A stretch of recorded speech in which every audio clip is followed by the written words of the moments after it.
정말 행복한 안식일이죠.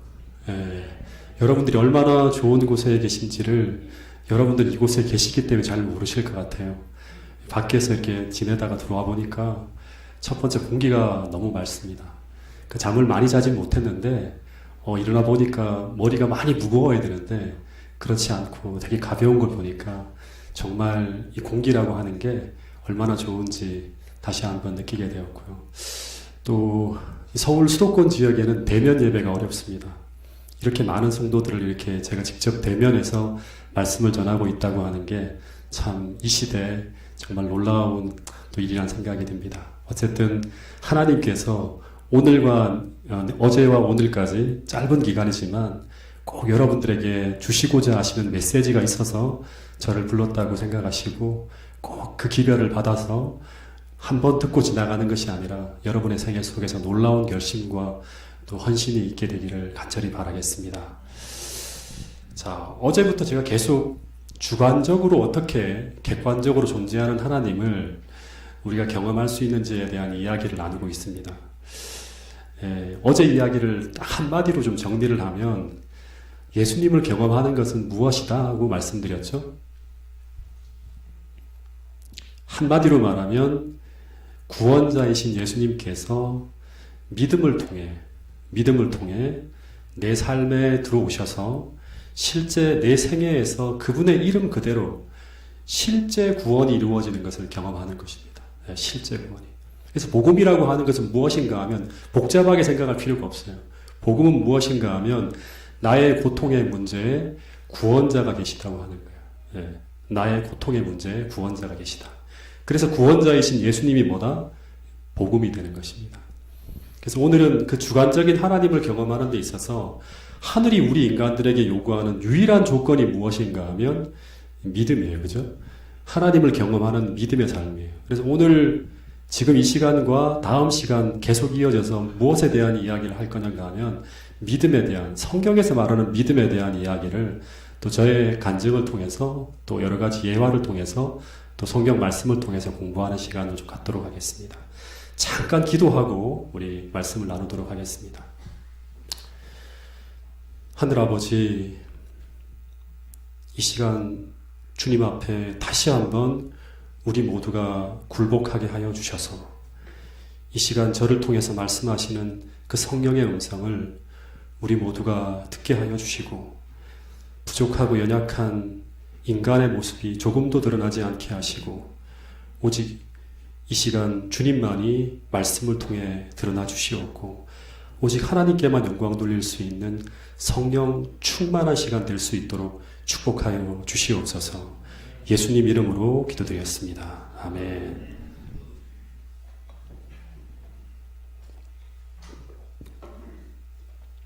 자, 한번 말씀을 드려볼게요. 여러분, 믿는다고 하는 것이 무엇을 말하는 것일까요? 우리가 믿음에 대해서는 굉장히 많은 이야기를 하는데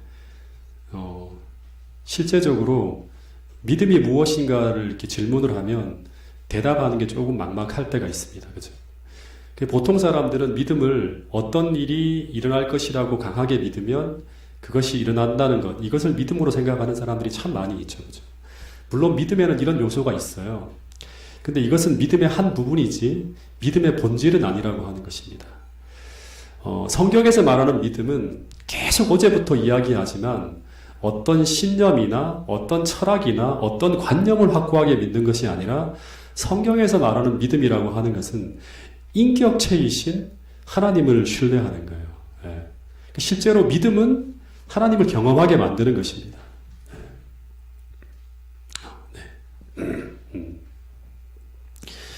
더 정확하게 말하면 하나님의 무엇을 신뢰하는가 하면 구체적으로 말하면 하나님의 인격과 그분의 품성을 신뢰하는 거예요. 계속 성경에서는 그분의 어떤 품성을 가지고 계신 분이고 그분은 어떤 분인가를 계속 우리에게 가르쳐주고 있어요. 그래서 믿음이 생기려고 하면 어떤 공부만 한다고 되는 것이 아니라 보이지 않는 하나님을 체험하고 경험해야지만 그 하나님에 대한 믿음이 성경에서 말하는 것처럼 생겨나고 자라나고 성장할 수 있다고 하는 것입니다. 그래서 믿음은 마치 우리가 아버지와 어머니를 신뢰하는 것과 거의 유사합니다. 그래서 이 인격체에 대한 신뢰는, 즉 우리가 어머니 아버지를 믿으면 어떻게 하는가 하면 반드시 어떠한 결과를 만들게 되는데, 그것이 무엇인가 하면 이 맡김이라고 하는 행동이에요. 맡김이라고 하는 행동. 그래서 성경에서 말하는 믿음이라는 단어 속에는 이 맡김이라고 하는 의미가 포함되어져 있어요. 이거를 다른 표현으로 하면 의지한다, 혹은 신뢰한다, 맡긴다, 다 같은 동의어라고 생각하시면 됩니다. 그래서 내가 하나님을 믿는다고 하면서도 내가 어떤 문제를 전능하신 하나님께 맡기지 못한다고 하는 것은 난 아직도 그분을 신뢰하지 못한다고 하는 것이고, 그것은 다시 말하면 그분을 믿지 못한다고 하는 것입니다. 예를 들면 이런 것입니다. 어떤 사람의 가까운 이웃 중에 한 의사가 있습니다. 근데 그 사람이 말로는 정말 그분이 신뢰할 수 있는 분이라고 입에 침이 마르도록 칭찬을 합니다. 마치 우리가 하나님에 대해 이야기하는 것처럼 하나님은 사랑이고 전능하신 분이고 그분은 믿을 수 있는 분이라고 하는 말을 그렇게 수도 없이 우리가 하잖아요. 그죠? 근데 이 사람이 정작 자신의 몸에 어떤 문제가 생겨서 이제 절박한 상황에서 이제 그 의사에게 자신의 몸을 맡겨야 되는데, 그런데 그때 이 사람이 그 몸을 그 의사에게 맡기지 못한다면 그 믿음은 실제 고백과 다르게 그 사람을 믿지 못한다고 하는 것을 증거하는 것이라고 하는 것입니다. 그래서 이 사람이 자신의 가장 소중한 몸을 이제 그 의사에게 맡길 수 있는가 없는가를 통해서 그 고백이 진짜인지 가짜인지를 증명하게 되는 것입니다. 그래서 믿음이라고 하는 것은 평화로울 땐 잘 드러나지 않아요. 근데 위기와 문제 속에서 시험되어지고, 그리고 그가 그 문제 속에서 행하는 그 행함의 모습을 통해서 그 믿음이 증명되어진다고 성경은 이야기하고 있습니다. 그래서 믿음의 1차적인 정의는 맡기는 행동까지를 성경은 믿음이라고 정의해요. 그래서 야고보서에 보면 믿노라고 말을 하는데, 초기 기독교 시대 수많은 사람들이 믿노라고 하는데 믿고 신뢰하는 행동이 나타나지 않는 믿음을 무슨 믿음이라고 한다? 죽은 믿음이라고 하는 거예요. 이 죽은 믿음이라고 하는 것은 믿음이 없는 것, 다시 말하면 거짓 믿음을 얘기하는 것입니다. 정말 중요한 게 뭔가 하면 이 성경에서 말하는 이 참믿음이라고 하는 것, 진짜 믿음이 어떻게 우리 안에서 만들어질 수 있을까? 이게 정말 문제인데요. 제가 이제 저와 참 친하게 지내는 시골에 사는 한 친구가 있었습니다. 이 친구는 시골 생활을 하는 친구인데 청년 때 어느 기도회 갔다가 만났어요. 정말 말이 잘 통하고 그래서 밤새도록 이야기를 하고 만나기만 하면 날이 새 때까지 같이 이야기를 나눌 정도로 그렇게 가까운 친구였어요. 근데 그 친구와 아주 깊은 우정으로 한 5년 지기쯤 지날 때쯤 진짜 완전히 아낌없이 주고받는 피를 나눈 형제 같은 그런 사이가 되어버렸어요. 그래서 제가 어디를 가나 좋은 것이 생기면 무조건 이 친구가 생각이 나는 거예요. 필요한 것을 꼭 2개씩 사서 하나는 제가 하고 하나는 이 친구에게 제가 붙여주고 했습니다. 근데 그렇게 교제를 해오던 어느 날 이 친구가 농사를 짓는 친구인데 갑자기 이제 서울로 올라와서 제가 학교 다닐 때 제게 뭐를 하나 탁 맡기는가 하면 통장을 하나 제게 탁 주면서 이런 말을 하는 거예요. 형, 이 통장이 이제 나에게 필요 없다고 하는 거예요. 보니까 굉장히 많은 돈이 들어있었어요. 그래서 이 통장이 무슨 통장이냐고 물었더니 그 친구가 하는 말이 이 통장은 자신이 지난해 농사를 지어서 번 돈이 다 들어있는 통장이라고 하는 거예요. 제가 이 통장을 왜 나에게 주냐고 했더니 그 친구가 하는 말이 형, 나는 시골에 있기 때문에 돈 쓸 일이 전혀 없다고 하는 거예요. 그러면서 하는 말이 내가 생각할 때는 형이 서울에 있으니까 형이 필요한 곳이 많을 것 같다고 하면서 그러면서 하는 말이 다니다가 형이 볼 때 자신에게 필요한 것이 있다고 생각되는 책이나 필요한 것이 있으면 보내주고 나머지는 형이 필요한 곳에 그 돈을 찾아 쓰라고 하는 거예요. 근데 이 친구가 그 귀중한 돈을 저에게 맡기는 행동을 하게 된 이유가 무엇일까요? 5년 동안 함께 교제하면서 그 친구와 저 사이에 만들어지는 서로를 신뢰하는 그 인격적 신뢰가 그 돈을 제게 맡길 수 있도록 만든 거예요. 우리가 마지막 때 하나님께 이렇게 맡겨야 돼요. 계속 신뢰하는 마음이 커져야 되는 거예요. 다시 말해서 1년 동안 피땀 흘려 번 돈을 저에게 맡겨도 제가 그 친구를 사랑하기 때문에 그 돈을 낭비하거나 헛된 데 쓰지 않을 것이라고 하는 인격적 신뢰가 있기 때문에 맡긴 거예요. 그럼 제가 그 말을 듣는 순간 야, 공부돈이 생겨 참 좋겠다. 이거 내 마음대로 써야지 하면서 이런 마음이 들었을까요? 여유가 생겼다 이런 생각이 들까요? 저는 엄청난 부담을 느끼면서 장부를 빠짐없이 적어가면서 일부러 교보문고로나 종로서점에 가서 그 친구에게 필요한 것이 무엇인가를 계속 생각하는 거예요. 그래서 그 친구에게 필요한 책을 사서 붙여주었고 이 친구의 유익을 위해 그 모든 돈을 사용한 정도가 아니라 전 그 이상을 그 친구를 위해 사용하려고 했습니다. 왜냐하면 제가 이 친구를 정말로 사랑하기 때문에 이 돈이 어떤 돈인지를 알기 때문에 그 이상을 해야지만 제가 행복한 것입니다. 이 친구는 저의 인격을 믿고 나에게 맡겼고 나는 그 맡겨진 것을 그 친구의 최선의 유익을 위해 사용하려고 했던 것입니다. 여러분 근데 이런 관계가 하나님과 우리 사이에 만들어져야 될 믿음의 관계라고 하는 것입니다.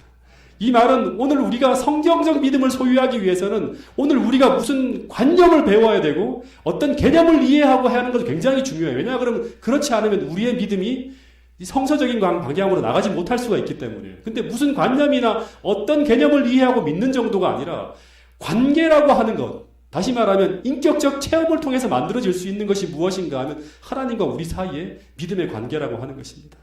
성경에서 말하는 믿음은 이분이 얼마나 좋은 분인 줄 알고, 다시 말하면 체험하고, 듣기만 하는 게 아니에요. 체험하고, 그리고 내게 가장 소중한 것까지도 맡길 수 있는 사랑의 관계 속에서 형성되어지는 이 믿음이 바로 성경에서 말하는 믿음이라고 합니다. 그래서 믿음은 나에게서 만들어지는 것이 아니라 내가 믿고자 하는 상대가 어떠한지에 대한 체험, 즉 경험과 알을 통해서 만들어지는 거예요. 아는 만큼 믿음이 생기는 것입니다. 여러분 그래서 이런 성경절이 있는 것입니다. 요한복음 17장 3절 우리가 너무나 잘 아는 성경절이죠. 같이 한번 읽어보겠습니다. 시작.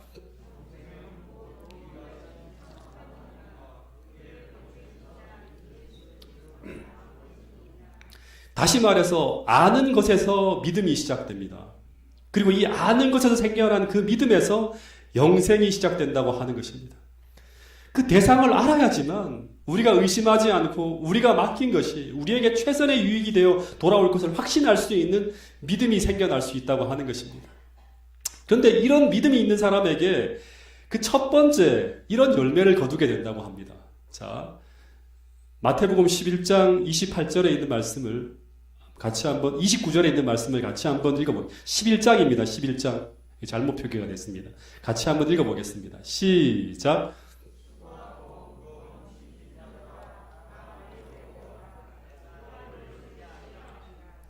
수고하고 무거운 짐진 자들아 다 내게로 오라. 내가 너희를 쉬게 하리라. 이 쉼이라고 하는 것은 평안이라고 말할 수 있습니다. 여러분 믿음이 있으면 맡길 수 있는 믿음이 있다면 반드시 평안이 찾아옵니다. 그래서 쉼이라고 하는 것을 우리가 안식이라고도 하는데 여러분 여기서 말하는 이 수고하고 무거운 짐은 어떤 짐일까요? 오늘 우리가 살아가면서 지게 되는 모든 무거운 짐들이에요. 경제적인 문제, 가정 문제, 자녀 문제, 건강 문제, 우리 삶에 벌어지는 모든 총체적인 문제가 다 뭔가 하면 이 수고스러운 짐이에요. 이 무거운 짐이에요. 근데 우리에게 쉼이 오려면 이 무거운 짐이 내 짐에서 하나님의 짐으로 옮겨져야지만 우리에게 쉼이 올 수 있는 거예요. 옮겨지지 않으면 이게 자꾸 안 넘어가죠? 쉽게.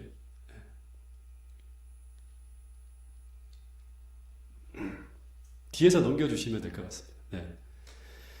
이 옮겨지지 않으면 우리는 계속 무거운 것입니다. 네. 계속 무거운 짐을 지고 살아가는 거예요. 그런데 맡겨지게 만들어주는 것이 성경에서는 무엇이다? 믿음이라고 하는 거예요. 그래서 믿음이 없으면 여러분 우리가 교회를 다니지만 절대 성경에서 말하는 쉼과 평안을 누릴 수가 없습니다. 네.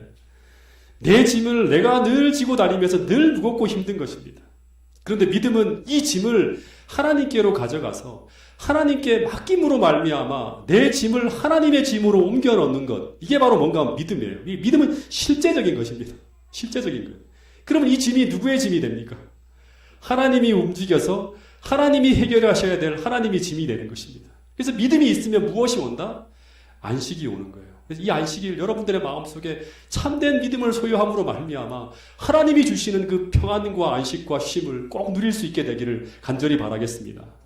그 요한계시록 14장 12절에서도 이 예수의 믿음을 가진 자들에게는 그 대환란의 시기에도 안식을 누리면서 어린 양이 어디로 인도하든지 따라갈 수 있는 그런 사람이 될 수 있을 것이라고 이야기하고 있는 것입니다. 그래서 믿음의 첫 번째 요소는 무엇이다? 맡기는 것이다. 나를 창조하시고 나를 사랑하시며 내 인생 처음부터 끝까지를 아시는 그분에게 내 인생 전부를 맡기는 것, 이것이 믿음입니다. 이 믿음이 있으면 오늘 우리가 맡길 수만 있다면 진짜 맡기게 된다면 그 다음에 오는 것이 무엇이다? 평안과 쉼이라고 하는 거예요. 오늘 여러분들의 마음속에 지금 평안이 있다면 하나님께 전적으로 맡김으로 말미암아 쉼이 찾아오고 있다면 여러분은 진짜 예수의 믿음을 가진 사람들입니다. 여러분 이 안식일 여러분이 짊어지고 있는 모든 무거운 짐들이 다 하나님께 옮겨짐으로 말미암아 참된 평안과 쉼을 경험하게 되기를 간절히 바라겠습니다. 이제 믿음의 두 번째 요소를 말씀드릴 텐데요. 이 두 번째 요소는 정말 단순하지만 가장 중요하고 가장 어려운 것 중에 하나입니다. 그것이 무엇인가 하면 바로 믿음의 두 번째 요소는 나를 신뢰하지 않는 거예요. 네. 여러분 내가 어떤 것을 하나님께 맡긴다고 하는 것은 무엇인가 하면 나를 신뢰할 수 없기 때문에 내가 신뢰할 수 있는 하나님께 맡기는 거예요. 무슨 말인지 아시겠죠? 네. 그러면 반대로 우리가 맡기지 못하는 이유는 무엇인가 하면 하나님을 신뢰하지 못하기 때문입니다. 그런데 하나님을 신뢰하지 못하는 가장 중요한 이유는 무엇인가 하면 하나님보다 나를 더 신뢰하기 때문이에요. 그런데 성경을 보면 대부분의 믿음이 실패하는 대부분의 경우는 여기서 시작됩니다. 네. 여러분 제가 이 말씀을 하나 좀 보여드릴 텐데요. 제가 볼 때 이 성경절은 성경에 기록된 믿음에 대한 가장 중요한 진술이라고 저는 생각을 합니다. 한번 같이 먼저 한번 읽어보겠습니다. 잠언 3장 5절부터 8절까지 있는 말씀입니다. 같이 한번 읽어보겠습니다. 시작.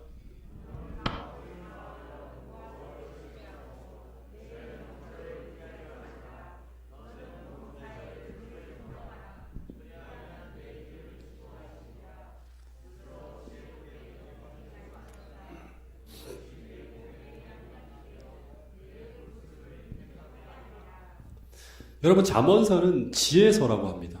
우리가 이 땅에서 인생을 지혜롭게 살기 위해서 어떻게 살아야 될지를 가르쳐줘요.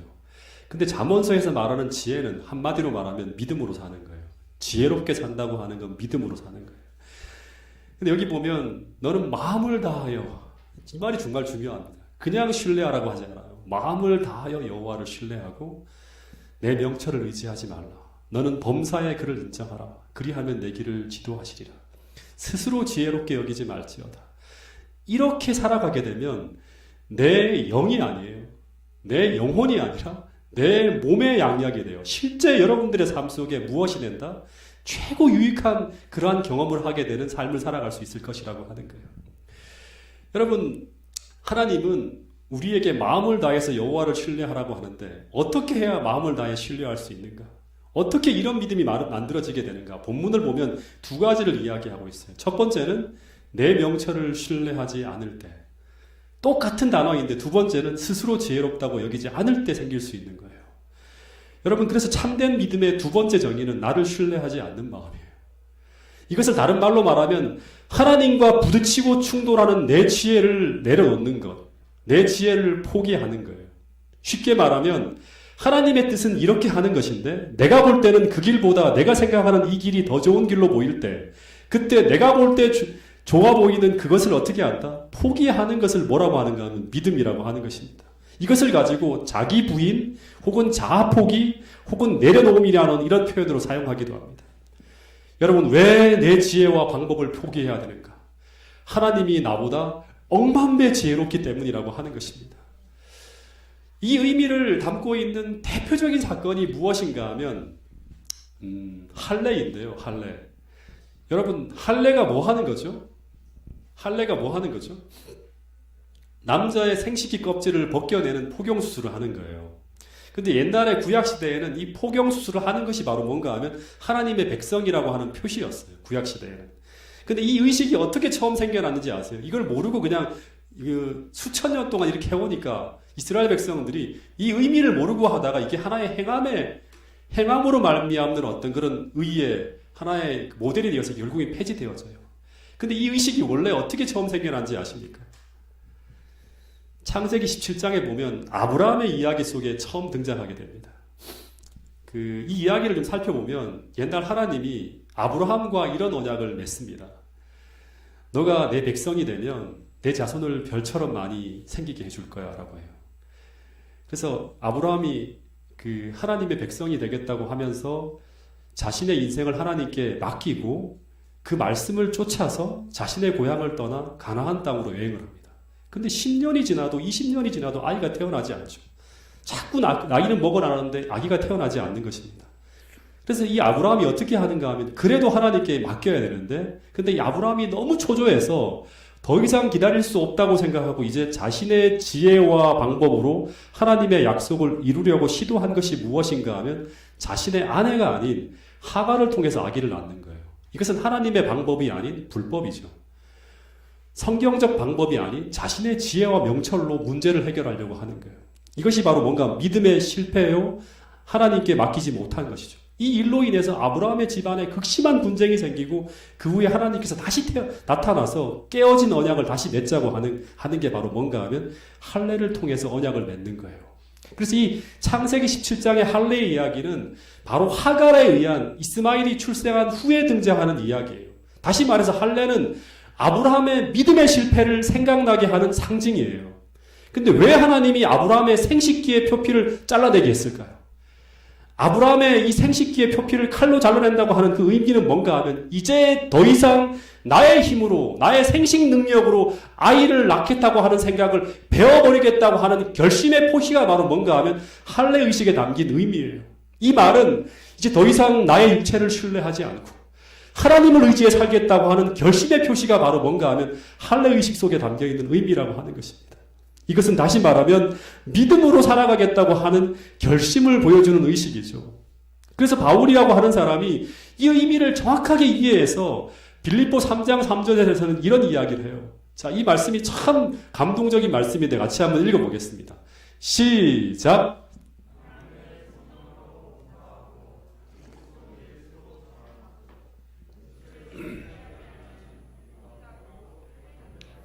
예, 하나님의 성령으로 봉사하고 초기 교회 모든 성도들은 어떻게 봉사했는가 하면 내가 가진 것으로 하지 않고 다 받아서 해요. 믿음으로 하는 거예요. 하나님의 성령으로 봉사하고 그리고 난 다음에 누구를 자랑한다? 내가 아니라 예수 그리스도로 자랑하고 그리고 육체를 신뢰하지 아니하는 내가 가진 어떤 것을 신뢰하지 않은 그 사람들이 진짜 누구다? 아브라함의 후예인 할례당이라고 하는 것이. 이것이 진짜 하나님과 믿음의 언약을 맺는 의식 속에 담긴 할례의 참된 의미입니다. 여러분, 믿음은 두 가지의 의미를 가지고 있다고 했습니다. 하나는 하나님을 신뢰하고 그분에게 내 인생의 모든 것을 맡기는 거예요. 맡긴다고 하는 의미는 무엇이다? 내 지혜와 명철을 신뢰하지 않고 여호와를 신뢰하는 것입니다. 그런데 이 믿음의 법칙이 여러분의 삶 속에 놓여지기만 하면, 즉 우리가 이런 원리로 우리의 인생을 살아갈 수만 있다면 우리는 우리 인생에 어떤 일이 벌어진다 하더라도 절대 패배하지 않고 다 이기게 된다고 성경은 이야기하고 있습니다. 여러분, 이 공식을 진짜 잘 반영하는 것이 바로 뭔가 하면 이 이스라엘의 역사예요.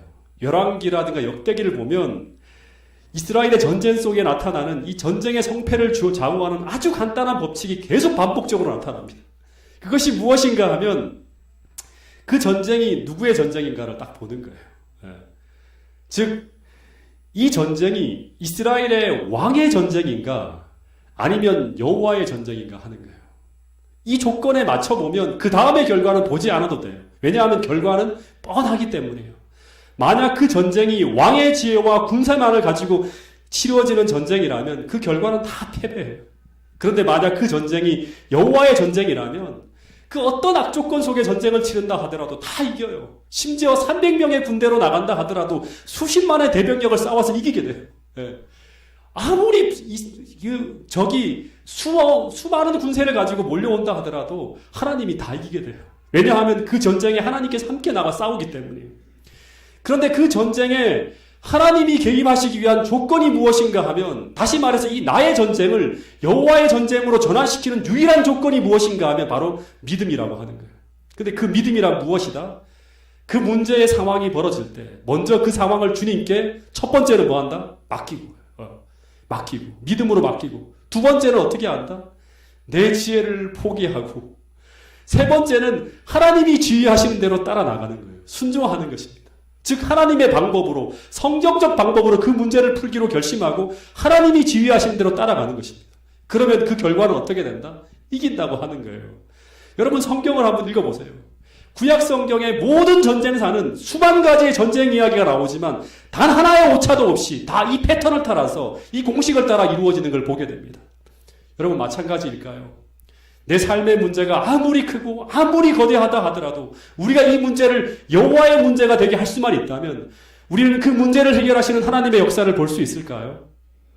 볼 수 있다고 성경은 이야기하고 있습니다. 출애굽기 14장에 보면 앞에는 홍해가 펼쳐져 있습니다.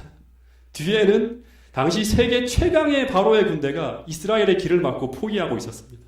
근데 당시 모세는 이스라엘 백성들을 이끌고 가나안 땅을 향해서 전진해야 되는 상황이에요. 지금 어마어마한 문제가 앞에 놓여 있는 거예요. 오늘 우리가 이런 문제 앞에 놓여 있을 수 있을까요? 그럴 수 있어요. 그런데 이때 이 기가 막힌 문제 앞에서 모세가 어떻게 이 문제를 해결합니까? 모세가 자신의 힘과 이스라엘 자체의 힘만을 봐서는 100년, 1000년 고민을 해도 해결책이 나오지 않는 문제 앞에 딱 서 있는 거예요. 우리도 이럴 수 있을까요? 100년, 1000년 고민해도 해결할 수 없는 문제가 우리 앞에 놓여 있을 수 있습니다. 건강 문제, 가정 문제, 품성 문제, 죄 문제, 수만 가지의 문제가 우리를 둘러싸고 우리로 하여금 완전 고립무원의 상태로 우리를 묶어두는 그런 상황에 처해 있을 수 있습니다. 근데 모세는 첫 번째 이 문제를 풀기 위해서 어떻게 하는가 하면 스스로의 방법을 내려놓고 기도하여 이 문제를 믿음으로 여호와께 맡깁니다. 그게 부조화 서지에 보면 나와 있습니다. 맡겨요. 기도하면서. 그러자 갑자기 이 전쟁이 이스라엘 대 이집트의 전쟁에서 여호와 대 이집트의 전쟁으로 바뀌어 버립니다. 그 후에 하늘에서 들려오는 음성이 바로 이거예요. 이렇게 맡기게 될 때 그 다음 하늘에서부터 들려오는 음성이 무엇인가 하면 출애굽기 14장 13절 14절 말씀을 같이 한번 읽어보겠습니다. 시작.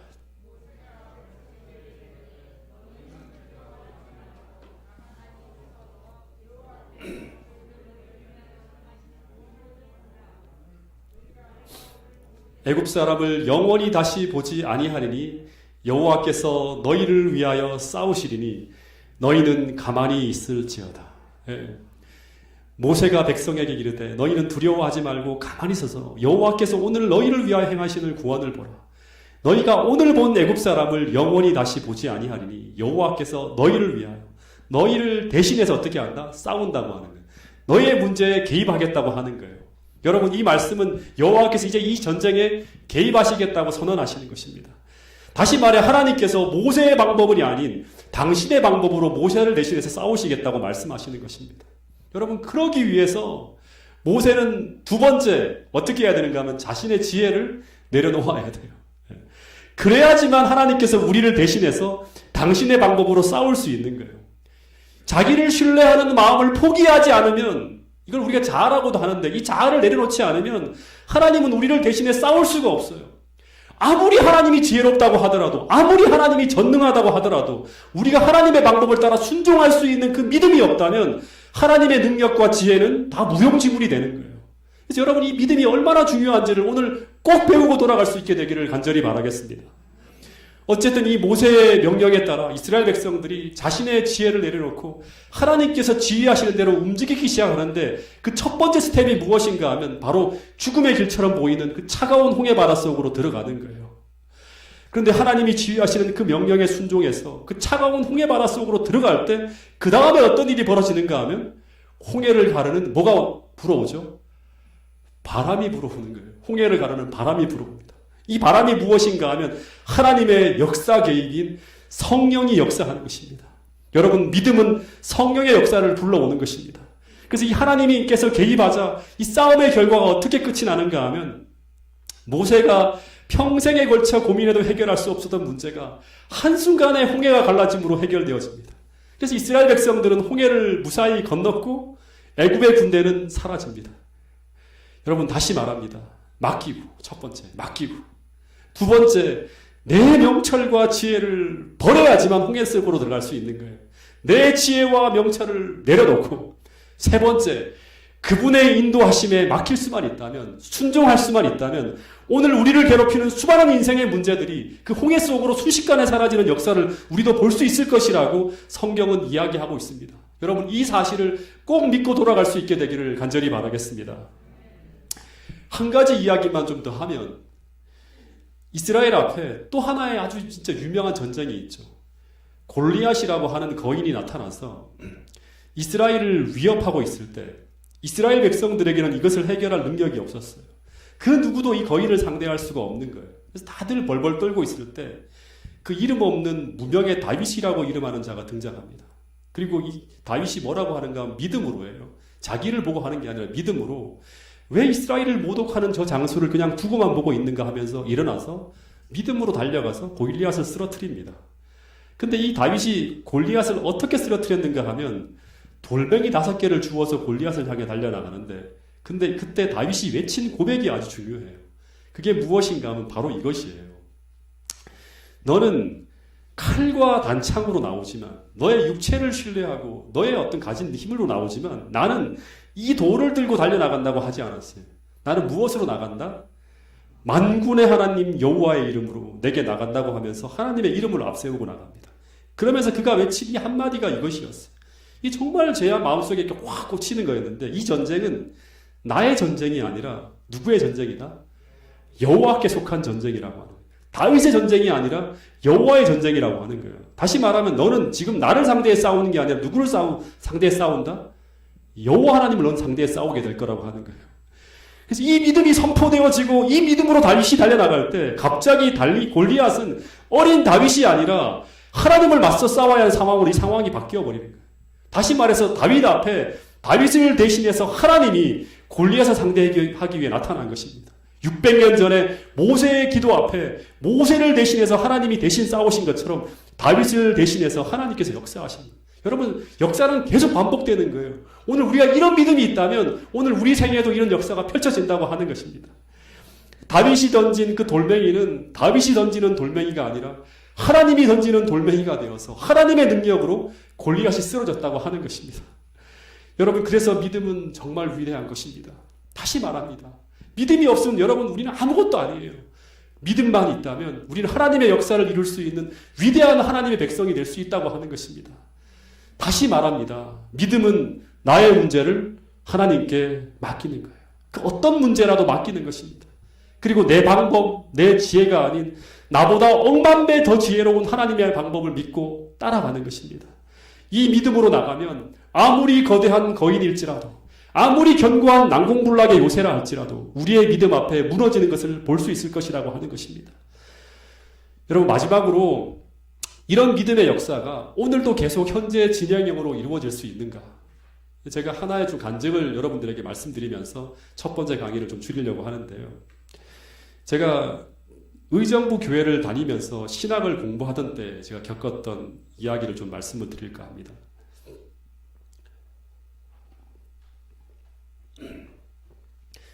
2003년도에 제가 이제 그 부르심을 확인한 후에 신학을 공부하기로 결심하고 제가 이제 먹고 살 계획을 쭉 짜게 되는데 당시 저에게는 두 아이가 있었어요. 한 아이는 그 당시에 6살이었고 또 한 아이는 3살이었습니다. 근데 제가 신학을 공부하게 되면 수입은 한 3분의 1로 줄게 되고 지출은 2배 이상 늘어나게 되는 거예요. 이게 제가 공부하려면 반드시 이런저런 일들이 되어져야 된다 생각을 하고 아주 철저하게 계획을 세웠어요. 예. 그리고 그 계획대로 이루어 달라고 하나님께 기도했어요. 계획을 세우고 먼저 하나님께 그 계획대로 이루어 달라고 기도했어요. 이렇게 해야지만 하나님 제가 공부를 할 수 있습니다. 저를 부르심이 분명하다면 이 계획대로 해주셔야 됩니다라고 계속 기도했어요. 근데 이상한 것은 제가 신학을 공부하기로 결심한 딱 그 시점에 그 바로 이제 얼마 전에 9.11 테러가 터지면서 경기가 확 급격하게 얼어붙으면서 그러면 제가 생각한 것이 이상하게 풀려나가기 시작하는 거예요. 제 계획 속에 하나는 뭔가 하면 제가 신학을 공부하려면 반드시 제가 그 하나 이제 사놓은 아파트가 하나 제가 살고 있던 아파트가 있었는데 이 아파트가 팔려야 돼요. 이것이 팔려야지만 제가 공부할 수 있다고 생각을 했어요. 왜냐 그러면 이 경제적인 상황들을 본다 그러면 이게 안 팔리면 공부가 안 되는 거예요. 근데 9.11 사건이 터진 이후에 그 잘 팔리던 아파트가 안 팔리는 거예요. 아무리 부동산에 가서 물어봐도 살 사람이 없다고 하는 거예요. 그러는 가운데 제가 신학대학원 시험을 치렀고 그리고 그 아파트가 팔리기를 계속 기다리는데 등록 시한이 다가오는 순간까지도 집은 안 팔리고 등록금 문제가 해결 안 된 상태로 쫙 흘러가는 거예요. 앞에는 홍해, 뒤에는 애국 군대였어요.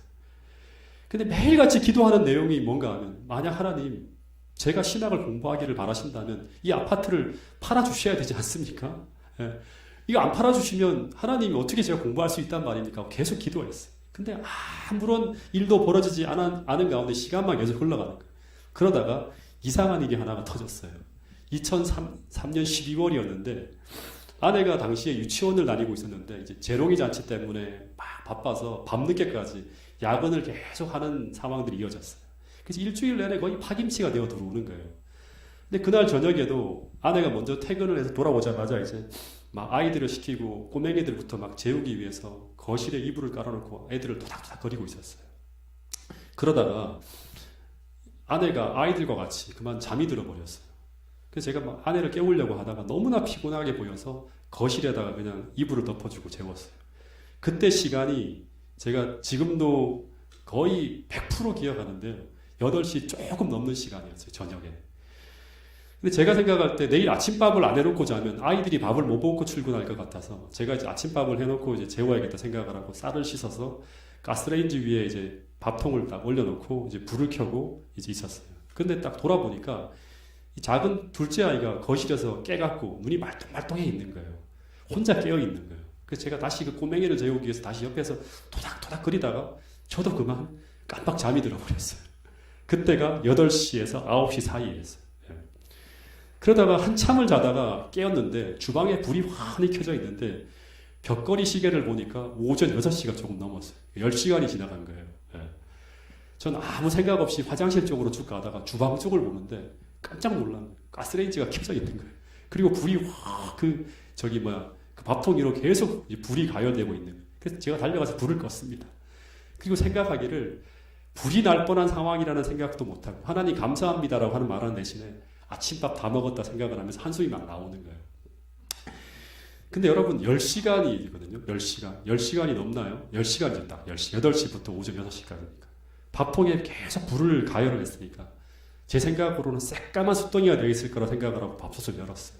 보통 얘기 들어보니까 이게 밥통이 날아간다 그러더라고요. 계속 가열하고 압력 때문에. 근데 다행히 위에 밥은 안 탔는지 하얀 쌀밥이 보이는 거예요. 그래서 제가 주걱을 가지고 속이 얼마나 탔는지 알아보기 위해서 밥솥을 속으로까지 주걱을 확 찔렀는데 이상하게 주걱이 부드럽게 쑥 들어가는 거예요. 바닥까지 내려가는 거예요. 너무나 이상해서 바닥을 한번 주걱을 가지고 긁는데 밥이 바닥까지 단 한 톨도 눌러붙지 않고 하나도 타지 않고 그대로인 거예요. 저는 그 순간에 너무 놀라서 소름이 쫙 끼쳤어요. 그리고 나서 막 아내에게 달려가서 놀라운 일이 벌어졌다고 한번 깨웠어요. 그리고 이 상황을 설명했더니 이 사람이 처음엔 장난인 줄 알고 잘 믿지 않는 거예요. 그래서 제가 방금 전까지 불기운을 받아서 막 손을 댈 수조차 없을 그 뜨거운 열기가 남아있는 그 밥솥에 손을 대게 했더니 그제서야 믿기 시작하는 거예요. 그리고 그 순간 서로가 바라보면서 이런 말을 했어요. 이 사건은 하나님께서 우리 가정을 부르시는 메시지다. 다시 말해서 우리 앞길에 그 어떤 해결책이 없다 하더라도 전진하라는 표시라고. 다시 말해서 기드온처럼 하나님께서 우리를 부르신다는 표적으로 믿게 할 수 있는 그러한 것들을 하나님께서 우리에게 보여주신 거예요. 근데 계속 떠나지 않는 의문은 뭔가 하면 이 10시간 동안 가열을 했는데 어떻게 밥이 한 톨도 눌지 않았을까 하는 거예요. 제가 전공이 뭐라고 했죠? 전기공학이죠. 공학도입니다. 그래서 옛날에 어떤 간증을 하더라도 믿을 수 없는 얘기를 하게 되면 잘 신뢰하지 못합니다. 그래서 한 달 동안 계속 이 상황을 어떻게든 과학적으로 한번 이해해 보려고 책을 뒤져보고 인터넷을 찾아보고 계속 살펴봤어요. 근데 그럴 때마다 하나님을 개입시키지 않으면 그 어떤 것으로도 설명할 수 없는 현상이었어요. 다시 말해서 뜨거운 가스레인지 불꽃과 밥통 사이에 천사가 개입해서 그 열기를 10시간 동안 적절하게 조절하였다고 하는 걸 인정하지 않으면 도저히 답이 나오지 않는 거예요. 누가 왔다가 불을 켰다가 다시 끊어지 않으면 벌어질 수 없는 일이 벌어지는 거예요. 그래서 하나님께서 친히 10시간 동안 천사를 통해서 뜸을 들여 지어주신 그 밥을 얼마나 맛있게 먹었겠습니까? 그 밥을 먹으면서 계속 생각을 했어요. 믿음이라고 하는 것은 현재의 상황을 보는 것이 아니라 하나님이 어떤 것을 하실 수 있는지를 하나님께서 우리 알려주는 거예요. 약속을 보고 현재의 상황을 하나님께 맡기고 하나님의 능력을 믿고 하나님의 지혜를 믿고 하나님의 사랑을 믿고 나가라고 하는 거예요. 여러분 이게 우리가 마지막 때까지 우리의 믿음을 유지시켜 줄 수 있는 하나님의 그런 어떤 말씀이라고 하는 사실을 꼭 믿게 되기를 간절히 바라겠습니다. 근데 여러분 이 기적에 대한 믿음이 얼마나 갔을까요? 이 기적에 대한 믿음은 한 달이 못 가더라고요. 상황이 어려워지니까 그 기적은 전혀 우리 머릿속에 남지 않아요. 마치 홍해가 갈라지는 기적을 보고 난 후에 3일 만에 광야에서 그 믿음을 다 잃어버린 것처럼 한 학기를 지났어요. 하나님이 잘 도와주셔 지나갔어요. 근데 여러 방학이 지나고 2학기 등록을 해야 될 쯤에 왔는데 아슬아슬하게 하나님의 도움으로 한 달 한 달 넘어가다가 또 한 번의 고비가 왔어요. 2004년 9월이었는데 개강을 했는데 또다시 등록을 못하고 있는 거예요. 그 밥통 사건의 기적이 있었지만 저는 또다시 하나님이 아닌 뭐를 바라보는가 하면 이 아파트를 계속 바라보는 거예요. 왜 아파트를 하나님이 못 팔아주실까?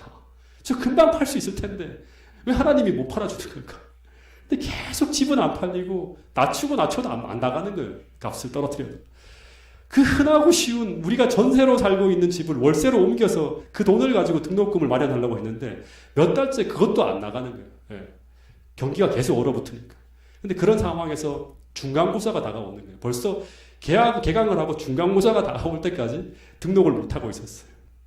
그러다가 생활비까지 거의 바닥이 나버린 상황에서 어느 날 단돈 5만 원으로 저기는 아내와 저 다투게 되었어요. 그것도 등록금 문제로 계속 고민하고 있는 사이에 뭐가 닥쳐왔는가 하면 지금 이맘때거든요. 장모님 생일이 딱 다가왔는데 그런데 아내가 어머님 생일 선물을 사야 된다고 5만 원이 필요하다고 하는데 우리에게 그 돈이 없는 거예요. 당장 학교 갈 돈도 떨어지고 있었고 그리고 신학기 책을 살 돈도 없는데 5만 원짜리 선물을 사고 싶어하는 아내에게 그 선물을 사라고 하는 말을 못하는 거예요. 그러다가 다투었는데 갑자기 아내가 음식물 쓰레기를 버린다고 하면서 밖으로 나가버렸어요. 그리고 난 후에 한참을 지난 후에 돌아오는데 이 사람이 얼마나 울었는지 두 눈이 퉁퉁 붓고 빨개진 눈을 하고 들어온 거예요. 근데 그 시간이 이제 금요일 저녁 예배를 마치고 집에 돌아왔을 때이기 때문에 더 이상 말을 하면 안식일이 엉망이 될 것 같은 거예요. 그래서 서로 말도 하지 않고 잠을 자고 아침을 맞았어요. 근데 그 다음날 아침에 안식일을 맞아서 교회에 탁 들어가는데 그 침울하게 금요일 밤을 보낸 우리에게 밥통 사건만큼의 감격스러운 경험이 기다리고 있었어요. 이 교회 정문 앞에서 제가 의정부 교회를 다니고 있었는데 한 집사님이 제 아내를 기다리고 있다가 교회 현관에서 이 아내를 보자마자 민경아 하고 막 뛰어내려와서 아내의 손을 잡아 끌면서 유년관으로 데리고 들어가는 거예요. 제 아내가 그 집사님을 만났다가 돌아오면서 저를 보자마자 눈물을 펑펑 흘리면서 대성통곡을 하는 거예요. 그러면서 하는 말이 뭔가 하면 성주 아빠 하면서 그때 한 말을 토시 하나 안 틀리고 그대로 옮기면 성주 아빠 어젯밤에 하나님은 그 엘리베이터 계단 밑에서 소리도 못 내어 울며 기도했던 그 눈물 섞인 기도를 정말로 다 들으셨는가 보다고 하는 거예요. 이 말은 하나님이 나의 기도를 하나도 빠짐없이 다 들어줬다고 하는 거예요. 그게 어떤 상황인가 하면 아내가 저와 다툰 후에 제 등록금 문제의 어려움으로 눈물을 보이기가 싫어서 음식물 쓰레기 버린다고 나간다는 핑계를 대고 집으로 돌아오지 않고 아무도 없는 그 엘리베이터 계단 밑에서 쭈구리가 앉아서 훌쩍거리며 울었던 거예요. 하나님 다 아시죠? 다 알고 계시죠? 부르셨으니까 인도해 주실 줄도 믿어요 하면서 실컷 울면서 기도하고 왔다고 하는 거예요. 마음이 다 하나님께로 이 문제가 맡겨질 때까지. 근데 그 안식일에 교회에 들어서자마자 그 집사님이 오셔서 우리에게 필요한 만큼, 어떻게 보면 딱 필요한 만큼, 정말 필요한 만큼의 돈을 3개월만 쓰게 해주겠다고 말씀하시면서 그 돈을 빌려주겠다고 하는 거예요. 근데 그 돈은 정말 소름이 끼칠 정도로 저희에게 필요한 정확한 돈이었어요. 하나님 이 돈이 있어야 됩니다라고 기도하는 돈이었어요. 그 집사님이 학원 자리가 흘리면서 보상을 받은 돈이 있는데 근데 갑자기 제 아내에게 돈을 빌려주겠다고 하면서 그날 아침에 교회 문 앞에 와서 제 아내가 오기만을 기다리고 있는 거예요. 하나님은 아내가 기도하던 그 시간에 제 아내의 기도 소리를 들으시고 천사를 보내서 그 집사님의 마음을 계속 감동시켰던 거예요. 여러분 이것이 실제 이야기입니다. 실제 이야기. 그래서 그 집사님이 금요일 날 밤에 전화기를 들었다 놨다고 반복하다가 안식일 날 이 전화를 돈 얘기하는 게 마음에 걸려서 전화를 걸지 못해서 안달하다 그 다음날 아침에 집사님이 왜 그래 하는지도 모르고 돈을 들고 와서 우리에게 돈이 필요하지 않다고 하면서 달려왔던 거예요.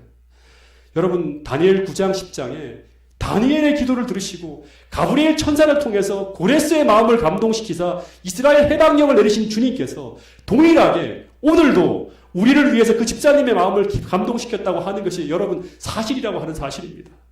여러분 아내와 저는 그날 그 감격스러움을 잊을 수가 없었어요. 그 집사님은 그 돈을 우리에게 빌려주면 3개월 후에 12월 달에 다시 학원을 계약해야 되는 상황이었기 때문에 그 돈은 빌려줘야 될 돈이 아니라 통장에 넣어둬야 될 돈이에요. 근데 왜 돈을 빌려달라고 말도 안 했는데 그 집사님이 학생 신분인 제게 뭘 믿고 그 돈을 들고 와서 우리에게 빌려주겠다고 하면서 기다리기까지 했는지 진짜 이해할 수 없는 미스테리 사건이었어요. 그래서 우리는 그 빌린 돈을 반드시 3개월 후에 갚아야 돼요. 안 갚으면 그분 학원을 운영을 못해요. 근데 그 빌려준 돈을 아무런 염려도 하지 않고 받았습니다. 그리고 12월 달에 다시 돌려줘야 되는데 놀랍게도 딱 석 달이 지난 후에 그렇게 안 나가던 집이 전세에서 월세로 옮겨지면서 그 약속한 돈을 정확하게 갚을 수 있었어요. 그러면서 그 막혀있던 모든 것이 기가 막히게 한 달 한 달 지나가면 다 해결이 되었습니다. 그리고 마지막 학기를 제가 딱 마쳤는데 저는 입이 다물어지지 않을 만큼 놀라운 사실을 하나 발견했어요. 그것은 바로 마지막 학기까지 제가 그렇게 기도하며 바라보고 의지하던 그 아파트는 여전히 안 팔렸는데 다시 말해 3년간의 공부를 위해서 반드시 팔아야 했던 그 집은 안 팔렸지만 공부는 마쳤다고 하는 거예요. 다시 말해서 제 계획은 실패했지만 하나님이 저를 신학의 길로 공부시켜서 목회자로 만드시겠다는 하나님의 계획은 성공했다고 하는 것입니다. 여러분, 하나님과 제가 똑같이 하나님의 뜻을 이루기 위한 계획을 갖고 있었는데 그런데 하나님은 저의 계획이 아니라 더 멋진 하나님의 계획과 방법으로 저를 인도하셨다고 하는 것입니다. 그래서 이 과정에서 겪은 모든 고민은 대부분 제가 인간적인 방법으로 계산할 때, 다시 말해서 내 지혜를 의지할 때 벌어진 머릿속으로 이루어진 염려였다고 하는 것입니다. 여러분, 저는 이 경험을 통해 뼛속 깊이 믿음에 대한 중요한 공식을 하나 배우게 되었습니다. 여러분, 믿음으로 우리 문제를 하나님께 맡기고 내 명철이 아니라 그분의 지혜를 따라 살아갈 수 있는 그 살아있는 믿음만 내게 있다면 우리는 그 어떤 상황 속에서도 염려할 필요가 없다고 하는 것입니다. 우리의 모든 복잡한 문제는 그분의 지혜대로 다 해결된다는 거 하는 것입니다. 여러분, 지금 이 순간 반드시 하나님의 역사 개입이 필요한 분이 혹 이 자리에 계신다면 하나님을 대신해서 여러분들께 호소합니다. 꼭 여러분의 인생을 하나님께 맡기고 이 위대한 믿음의 법칙을 따라 하나님이 지휘하신 대로 따라가는 신앙의 모험을 해보시기로 결심하게 되기를 간절히 바라겠습니다. 그리고 나의 지혜보다 억만 배 더 지혜로운 하나님의 방법을 따라갈 때 경험하게 되는 그 놀라운 하나님의 영광스러운 역사를 꼭 경험하게 될 수 있기를 간절히 바라겠습니다. 마지막 말씀 큰 소리로 한번 읽어보겠습니다. 요한복음 11장 40절 말씀입니다. 시작.